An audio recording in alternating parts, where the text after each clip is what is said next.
Well, yes, indeed. Mr. Segun Shomi joins us now. He's a former spokesperson of the PDP campaign council. Good morning, and thank you for joining us today.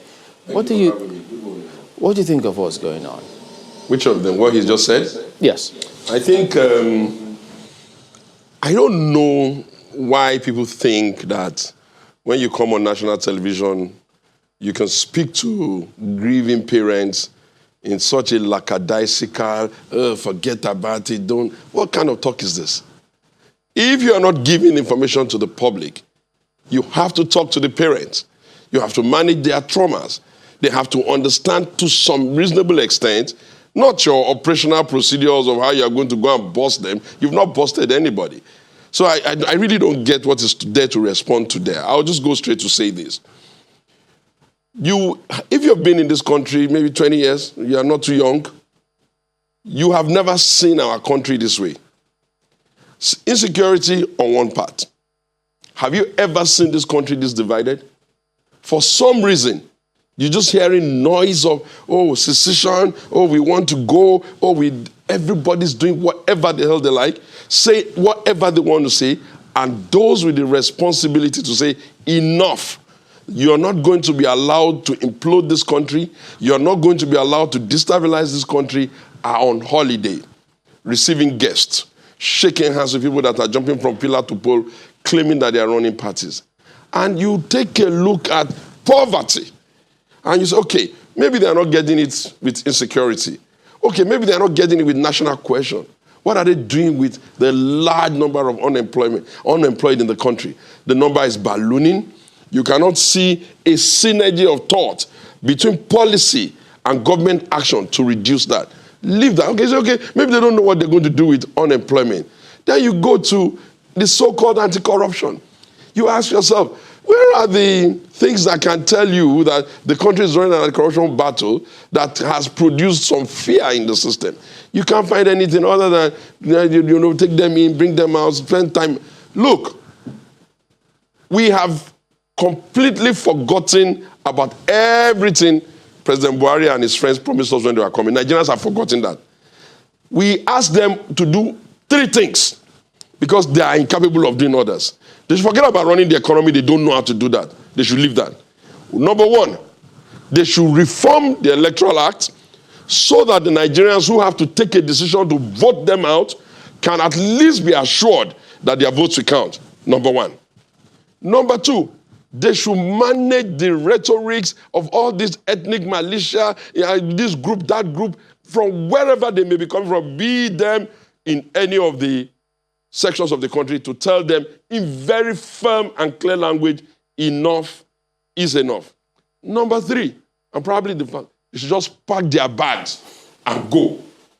If you cannot do a job, if you do not have the capability to manage a job, if you are struggling on the job, if you are incapable of explaining to Nigerians what you are doing, if you don't have the empathy to reach out to parents who are looking for their kids who are kidnapped, if your spokespeople and your supporters are going to come on television and annoy us even more, it is more honorable to say, herein I have tried, thank you very much, I'm packing my load and I'm going. Wondering, Mr. Shomi, that's if we're ever going to see that kind of day in Nigeria.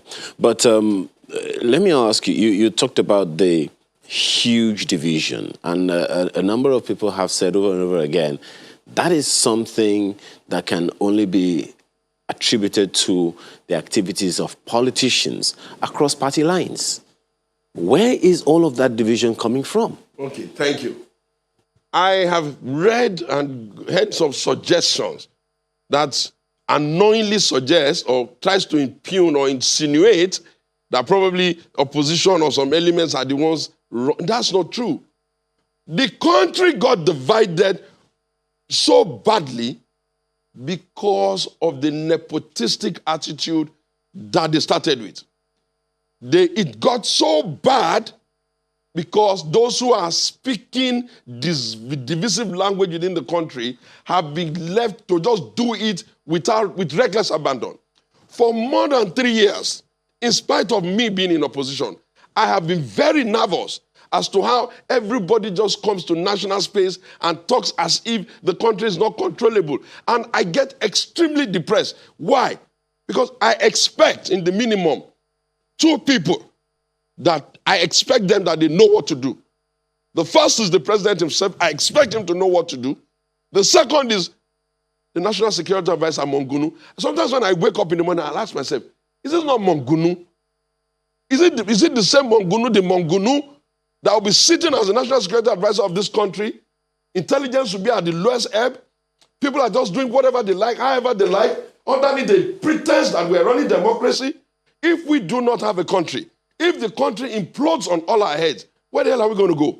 And when you see them come to public space, you say, give them patience, do. You won't even see anything to suggest to you that they have put themselves in the shoes of the people they're talking to. And on behalf of the president, with due respect, nobody would have taken you 30 years from retirement to come and lead this country if you are not going to lead from the front. Whereas I do not expect you to sidestep all democratic institutions, but that does not mean that things can't still happen within the existing structure that you have on your hand. And therefore, if one is beginning to get the impression that the president is truly not interested, probably too tired, or he has been, he has given up on even his own aides, why would you ask that the story of Nigeria will be kidnapping today, ransom tomorrow, kidnapping today, ransom tomorrow, kidnapping today, ransom tomorrow? What are we doing about the underpinnings? We talk to you about unemployment, you say it's not a big deal. How can it not be a big deal? What is foiling it? We talk to you about nepotism, you say it's not a big deal. What is foiling the hatred of the tribes? How can anybody be president of this Nigeria, for God's sake, and allow people to be using ethnic divisions and rhetorics to undermine the country? One organization will speak from the southwest. Instead of them to shut them up immediately, one organization will be replying them in the north. How did we become a country where ethnic militias are the ones that are running this country for us? Well, Mr. Shomi, before we toss this to Abuja, let me just ask you pointedly now. You said you don't believe this government is capable of handling the economy, but you asked for three things. You asked for them to work on the Electoral Act and quell these, voices of secession. Are you saying you are at least trusting this government to be capable to handle that? No. We will not pay them salaries. Give them all the trappings of government so that they can just slip through the whole road. My saying we no longer have any expectation on the economy is because when a child is incapable of passing mathematics, just forget about it, teach him English. When I say they should forget about creating jobs, it is because they've been struggling at it. They like to bandy figures. They sit down in their rooms and concoct all sorts of contraption and be telling you, they have done this in agriculture. What kind of talk is this? We are supposed to feel it on the streets. There is no way the entire north of Nigeria, the middle belt of Nigeria, the southwest, the south, the southeast, everybody in the country will be under this kind of stress if they were doing the right thing. So I've taken the difficult ones from them. I've left them with the ones that if they don't solve, we won't even have a country. Can you imagine the effrontery with which their party is saying they will be in charge of Nigeria for 1 million years? What have they done to Nigerians that can make Nigerians love them? Are they trying to say that the people in these countries are Neanderthals who will not even know when their own interest is not being served?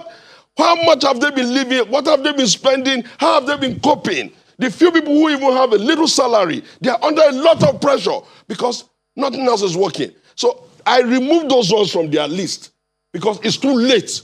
They have barely 2 years to go. They can't even run their own party. They can't keep to their own rules. So how would you expect such people to organize the country? I've given them the 3 most critical ones because I know if they don't improve the Electoral Act, we might probably get to 2023 and this bunch of crooks will come again and tell me that, they got 10 million votes from a village that people don't live in. I've told them to solve the problem of this crisis in the country, everybody just talking anyhow. How can a nation allow itself to be hijacked by miscreants claiming that they are running for their tribe? Is this country no longer under leadership?